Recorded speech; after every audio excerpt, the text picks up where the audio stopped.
Alright, before we get into the discussion, just a quick poke. You should go check out our GoFundMe in the description. My girlfriend and I are trying to get moved out of Wisconsin over to Minnesota. Preferably Austin, that's where we've got some applications, like, circulating. And we could really use the help making that a reality. Funds are a big thing. Anyway, now on to our video. Hey there, stars! So, I watched Transformers 1 last Friday with my girlfriend. Based on the trailers and the art style, I had the overall feeling that this movie would be fine. Not for me, but fine. I figured, I'll probably watch it.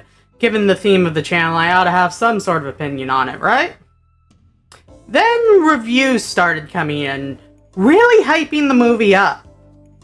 So it became less, I should probably watch it, and became more, I need to see this. But still, there was a sort of lurking fear in the back of my head that there'd be some sort of nerdy, nitpicky thing that I saw as, you know, just wrong and would prevent me from enjoying the film the way others were proving to. It happened with Across the Spider-Verse, it could happen here too. However, I was very pleasantly surprised with the film that we got. The movie takes elements from all throughout the franchise's history to build a new world for the film that I felt was rock solid. And it places likable versions of classic characters into that setting and has them play off of each other's dynamics. While Orion isn't an archivist or super cop or anything like that from what we've seen of previous incarnations, there are echoes of those incarnations of the character in Hemsworth's packs, and they're even more pronounced as they bounce off of the echoes of past Megatrons in Johnson's D16. The emotional growth of those two and their journey throughout the film are honestly the core linchpin that makes this movie work so well. Now, interactions with the rest of the cast and being Alita supporting roles do help prop those arcs up. It really is the Megatron and Optimus Prime show. They're all going through their views on the world being twisted and transformed beyond their imaginations, and it's their reaction to that that turns them into the characters we know.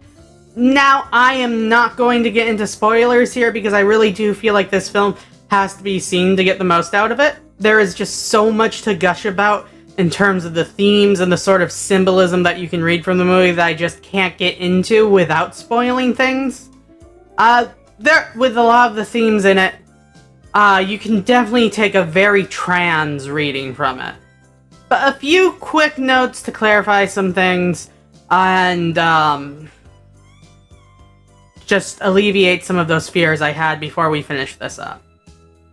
One of my biggest fears was that D16 would become Megatron due to Megatronus's cog influencing him. That, thankfully, doesn't happen. Here, Megatron's birth is very much by his own hands. And you could say it's those hands that claim his namesake's legacy as well. I was also afraid that the T-Cogs would grant each of our 4 cast members superpowers based on the Primes. This fear was also misplaced. As you watch the film, it becomes really clear that our newly transforming heroes are just accessing their own latent potential throughout the film. It really is a fantastic film, and it might just be the best piece of Transformers media that I've seen in the last 20 years. You should watch it. You're doing yourself a disservice if you skip out on this one. That's all I have. Tiv out. Those versions of the character in Hemsworth's packs. And there are even more... And they're even more pronounced as they interactions with the rest of the cast and being Alita supporting roles help prop those characters' arcs up further. Bye.